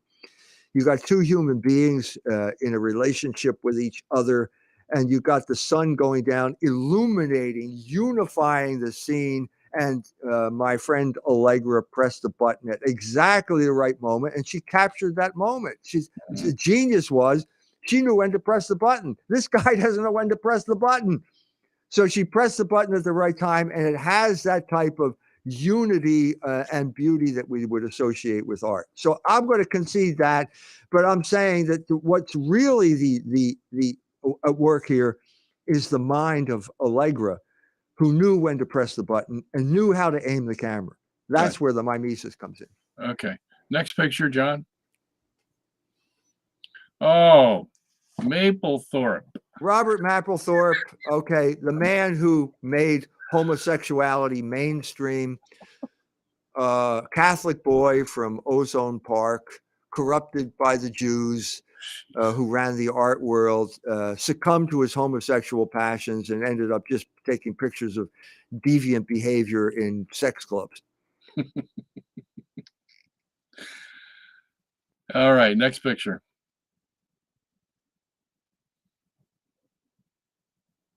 Okay, this is Matilda Krim. She is receiving the Freedom Medal from Bill Clinton. Her great achievement in life was sleeping with Lyndon Johnson at a crucial moment in history, because the Israelis had just launched the attack on the Liberty, the ship, the Liberty. Yeah. And basically, she was there to distract him with her sexual charms. So, damn it, I think she deserves that medal for sleeping with Lyndon Johnson. She then became the AIDS czarina and became basically looted. Mapplethorpe died of AIDS. Okay. And she swooped in. He mentioned in his will that he did not want any money to go to an AIDS foundation. He just wanted to help young photographers. She swooped in and just stole the money from Mapplethorpe's estate and put it in her AIDS foundation coffers. And this was part of the attempt to basically mainstream homosexual behavior. Mapplethorpe is the man who came up for the imagery that allowed the government to mainstream homosexual behavior. Because before that, it was furtive guys who were hanging around men's rooms or picking you up while you were hitchhiking, trying to get home from the senior prom or something like that. Just seedy people, pathetic people. But he turned them into heroic figures, and that's what happened there. That's what I wanted you to say about Mapplethorpe. Yeah, that's his calling card. Mike, only you can see the attack on the USS Liberty and Johnson's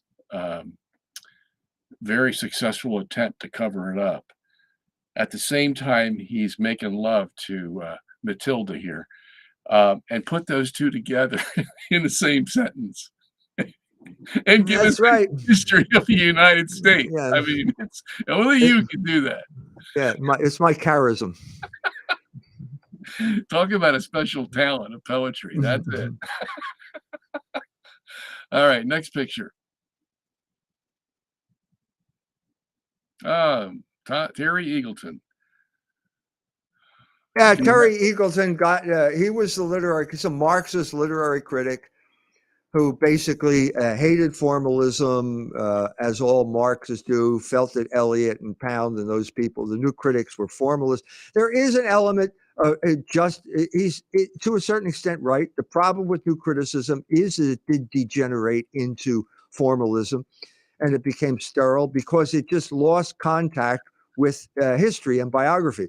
So yes, it is. If you have a poem by John Donne, it is like a very meticulous watch by some guy in Switzerland, and it's got all these moving parts. It's incredibly complicated, and you could spend your whole class, literary class, just picking apart the way those little wheels all run together.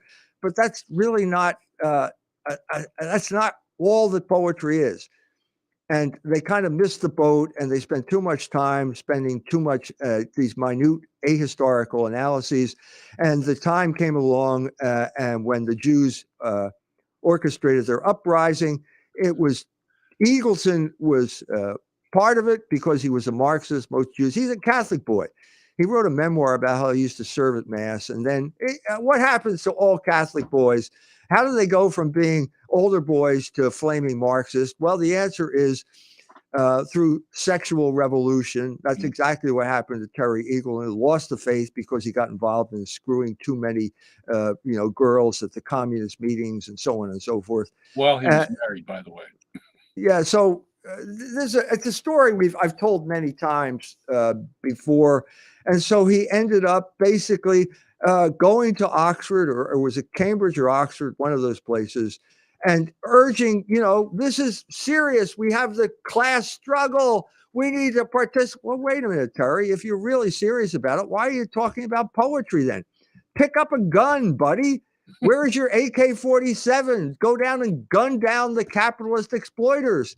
Well, he could never figure that one out. And so he ended up having debates with Roger Scruton, kind of two sides of the same coin, English coin, kind of superficial. Both of them missed the boat in one way or the other. That's probably the pinnacle of being a literary intellectual, is to be the professor of English at Oxford University. I mean, how much higher can you go? I mean, but that's the problem, though. At a certain point, nobody took poetry seriously anymore. At a certain point, who wrecked literature? I'll tell you, it was feminist composition teachers. Kids would show up at college, and they invariably got some feminist who was teaching them composition. And as soon as they had to deal with this lady who would basically grade you on your ideas rather than your ability to write, they said, I don't want to have anything to do with literature whatsoever. I'm out of here. Anything but literature. And the whole thing collapsed, and it doesn't exist anymore. You know what, Mike? I can tell you a story. When I was a freshman at George Washington University, I took composition, and the teacher was a feminist woman. And she told me probably midway through the class, Sungenis, you can't write, and you never will be able to write. Honey, at this point you say, honey, let me see something you've written. But let's put your cards on the table, honey. Let's see what you've written. Gosh, it's funny that you mentioned that, because I vividly remember that scene. I mean, it's something you'll never forget the rest of your life. Yeah. And now you just put wings to it, and I can see what it all means and where it all comes from. Thank you so much. All right, next picture. There's Stanley Fish. Oh, there's your fish guy. Yeah. My professor in college, looking up into the realm of Platonic forms. All right, let's skip him. Let's go on. Go ahead. Next picture. Aldous Huxley. Aldous Huxley. Okay, I don't know why he's here.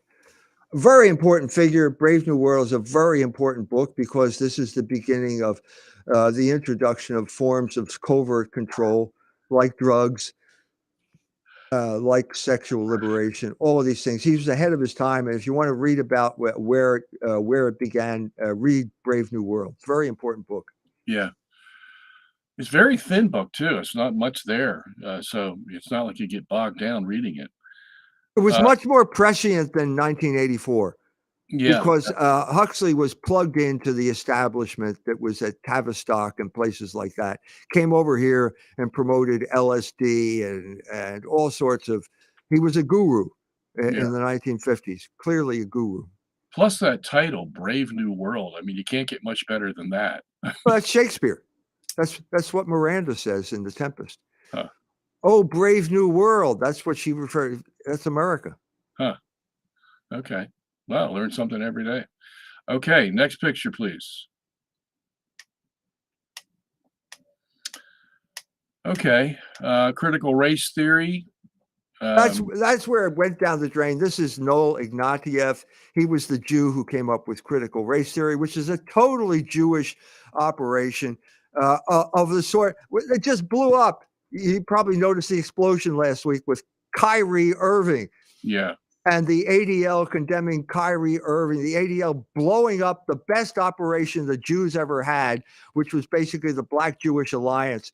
This is the father of Black Lives Matter, all of that type of stuff. And the ADL just blew it up. Shows you. I thought you had said that they had already started to blow up in the 1970s.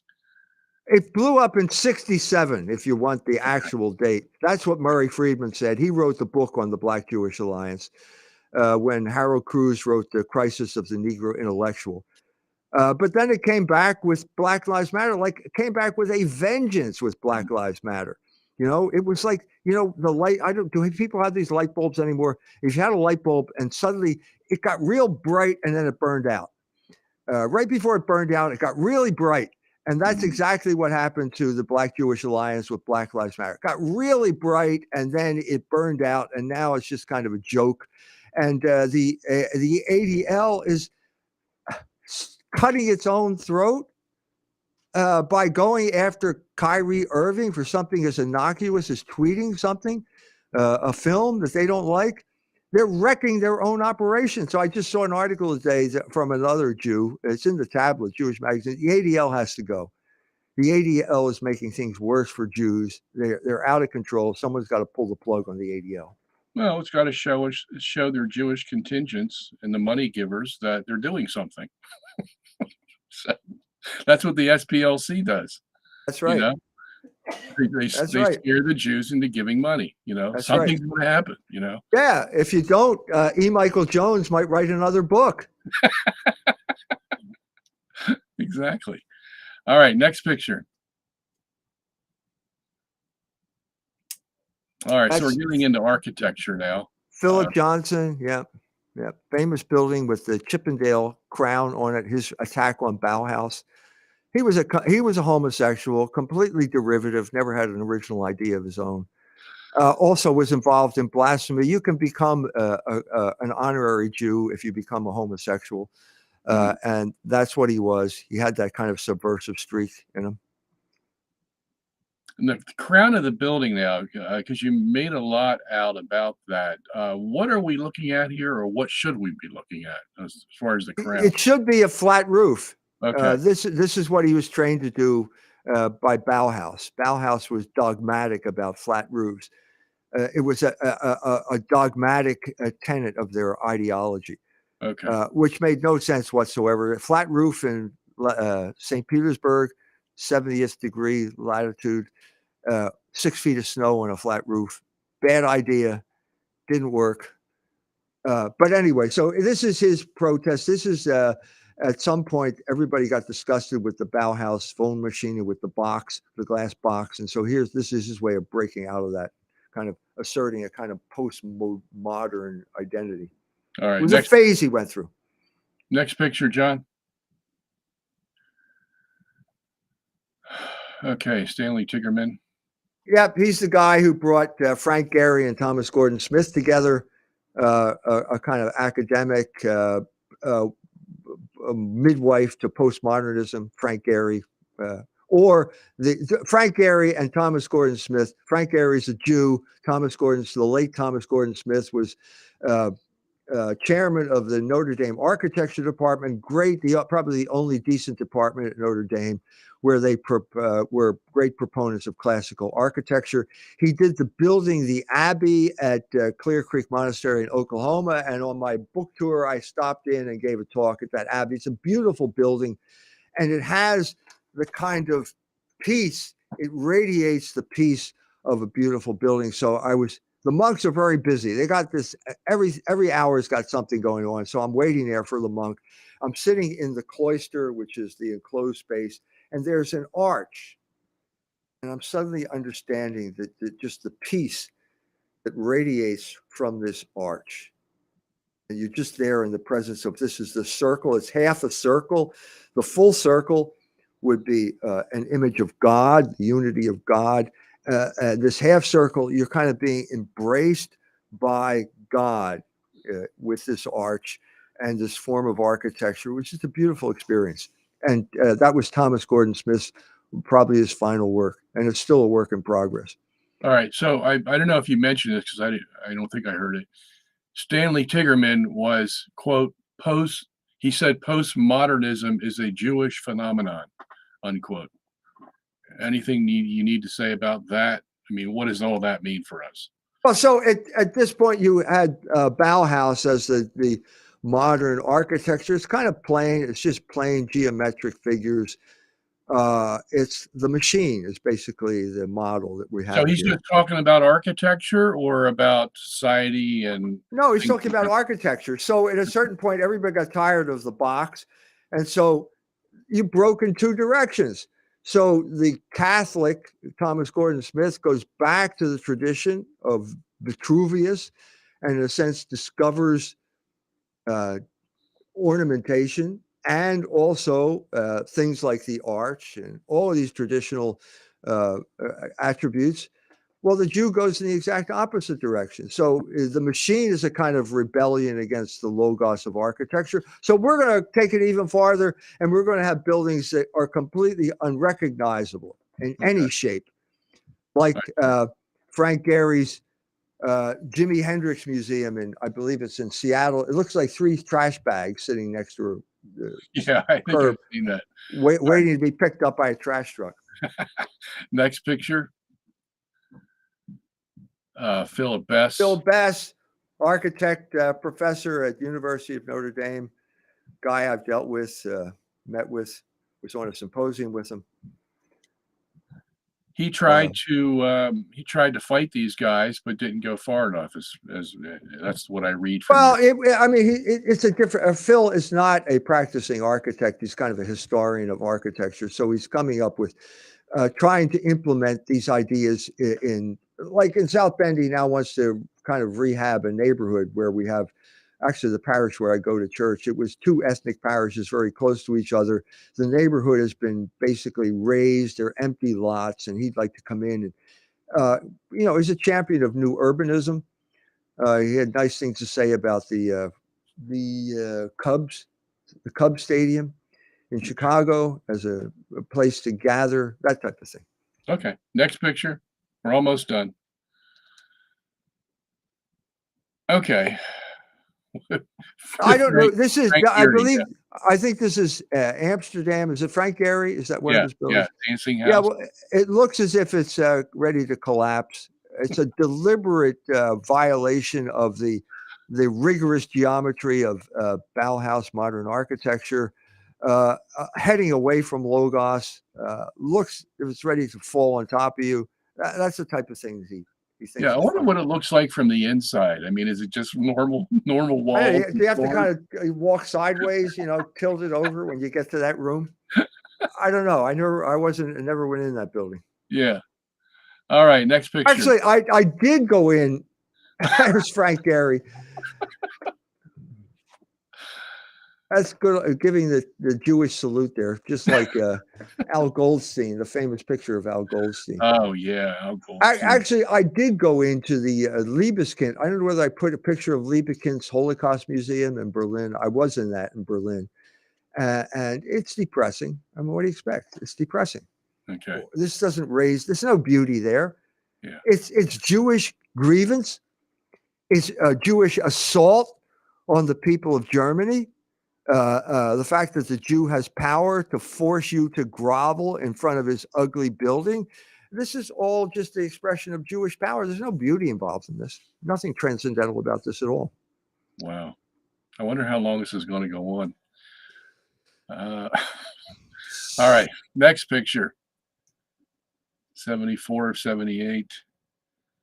All right. All right. Now, this is Philip Johnson's chapel at the University of St. Thomas in Houston. Now, this is a classic example of the homosexual laughing behind the back of the stupid Catholics that paid for this chapel. So you see the dome. You remember I talked about the arch as a symbol of God, God's Yes. embrace. Well, the dome is even more so, and the dome is over. So what does he do? What's that? Wait a minute. There's a black wall splitting the dome up. So what you did was, it's like that the sign for banning smoking. You know what I mean? You have a circle, and then you have a slash through the circle. Yeah. And there's usually a cigarette behind it, but now it's the sanctuary, which is a completely transgressive building, and the dumb priests who run this place were too stupid to understand what they bought, and so they got really embarrassed, and so they had Crisis Magazine bring in Carson Daly, who doesn't know anything about architecture, talking about the great spiritual experience she had by being in this chapel. Give me a break. Give me a break. Have you been inside this thing? No, I've never been inside it. Okay. Yeah, you can look at pictures. If you can tell me how that splitting the dome like that is supposed to encourage your devotion to God, you're a better man than I. I don't see it. Yeah. All right, next picture. Yeah, there's the postmodern mafia. All right. The interesting thing here is Peter Eisenman was a devotee of Philip Johnson, but he hated the guy, and he was trying to get the dirt on him. He finally got the dirt. Philip Johnson was a big fan of Adolf Hitler, and he went to Germany during the 1930s. He loved the Nuremberg rallies and so on and so forth. And Eisenman finally gets the goods on him, and then he realizes, if I attack Johnson, I won't get any commissions anymore. So it's okay. He's a good Nazi. Oh, he's a good Nazi, like the Azov Brigade in the Ukraine. This is a type of hypocrisy, Jewish hypocrisy here. This Johnson flanked by two Jews here who don't care that he's a Nazi. It's all about money. All right, next picture, please. That's the museum I told you about, the Liebeskind's Holocaust Museum. So you're supposed to feel guilty about Auschwitz. Okay. All right, next picture. And this is the resurrection of Mimesis. It never left. It never left Italy. What's the guy's name again? The artist's name? Gasparo. Yeah, Gasparo. This is St. Simon of Trent, and guess what? He's being offered up. The Jews are killing St. Simon of Trent. Now, they went ballistic when they found out about this picture, but hey, this is the world we live in right now. Yeah. This is the world we live in right now, where the Jews are the persecutors, and the Christians are the group that is being persecuted, and he's being honest about that. And we have Mimesis here, all those Jews with their big hook noses there, this guy down here. Jews didn't like it. But this is the Italians kind of thumbing their nose at the art world. Exactly what Pietro Annigoni did in 1947 when the world was going gaga over abstract expressionism. Do you know the date of this painting? It's no, but I don't, but it's recent. It's like a year ago that it made the scene. It came out. It's in a private collection, so they probably want to find out who it is so they can throw him in jail for hate crimes or something like that. Okay, last picture. The end. Okay. There it is. Comment on the team? Yeah, this is a work of art that I created in my spare time. It has a lot of meaning, it's like, the end as opposed to the beginning. Blah, yeah, blah, blah. I like how you space your letters, man. Yeah, it's great. Thank you. Thank you. All right. Do you want to go, Mike, or do you want to take a couple of questions? Let's take a couple of questions. Okay. So somebody asked up here, what do you think of Pink Floyd? We don't need no education. It's one of my favorite songs. It's the only song I know by Pink Floyd. Roger Waters has become an outspoken critic of Israel and the Palestinians. It was, to be honest with you, it was after my time. I had checked out after I came back from Germany, and I was in that band there. I just stopped I stopped playing music. I started listening to classical music and did that for years, and then finally got involved in Irish music. So I kind of missed that boat. He's still going strong. I love that song, but that's about all I have to say. All right, here's a question from Jay Poole. Since photography, film, and now YouTube are widespread, how can this media form be used to raise awareness and elevate minds toward logos? Well, you got to get Michael Jones on your program. That's Right. Look, it. I'm doing this every day. Every day I'm talking with people all over the world. We have the technological ability. Yesterday, or the day before yesterday, I had a group of Israelis talking to a group of Israelis. This is an amazing tool that allows you to talk to people all over the world, and we are making good use of it here. We are spreading logos by having an intelligent discussion. We are not going to allow ourselves to be banned by these bullies who are trying to shut down intelligent speech. And so I think logos is going to win at the end. Amen. All right. What are your opinions on filmmakers such as Francis Coppola, Godfather, and well, we already talked about Stanley Kubrick, who had a lot of themes in his film. Any comments?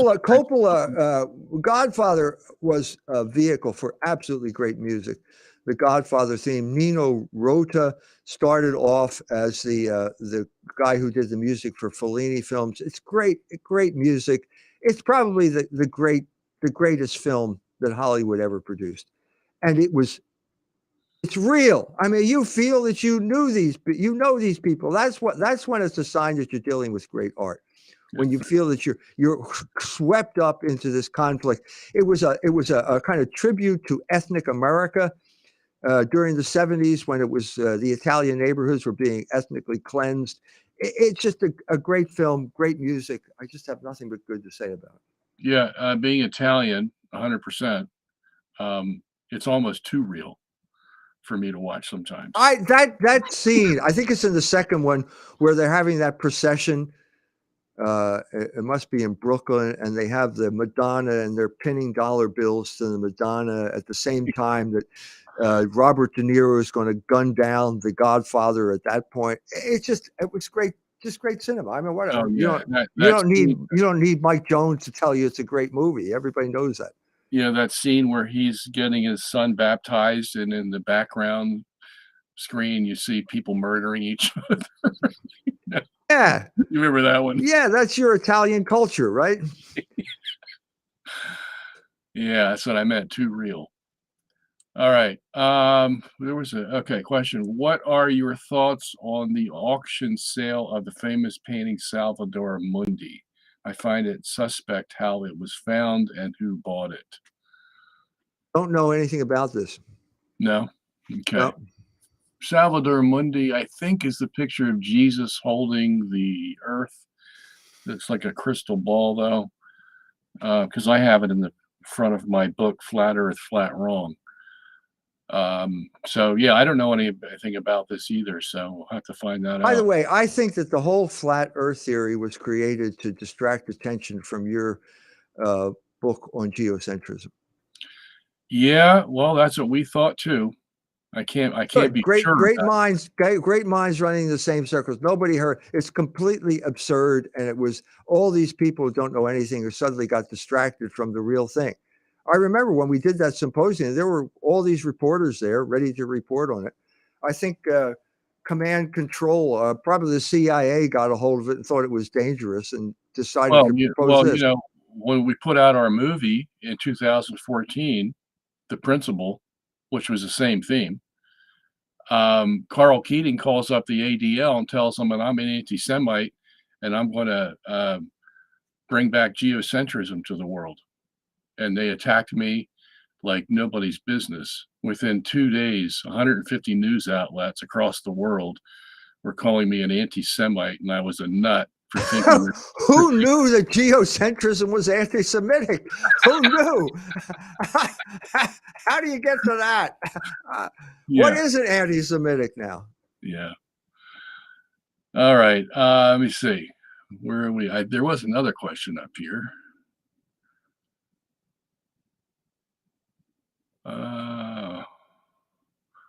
He says that to say that space. Oh, no. Okay. I knew there was a couple up here.